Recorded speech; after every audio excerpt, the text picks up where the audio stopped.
Alright, this is my next attempt in the Iron Man prototype Forearm rocket. I do not have a model rocket design in there. I changed how that portion looks, and so I have to change the model.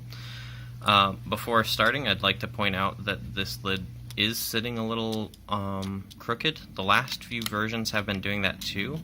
It can be pushed flush.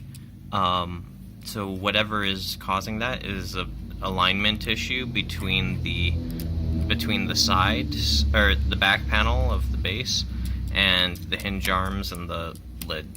So I think in the next version I'm going to move the hinges so that they connect with the cover itself, and that should hopefully keep this more aligned, fewer parts.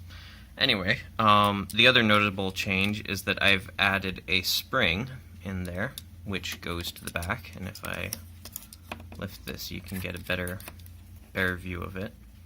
There's a tray where the arm pin used to be, which lets the spring rest in there.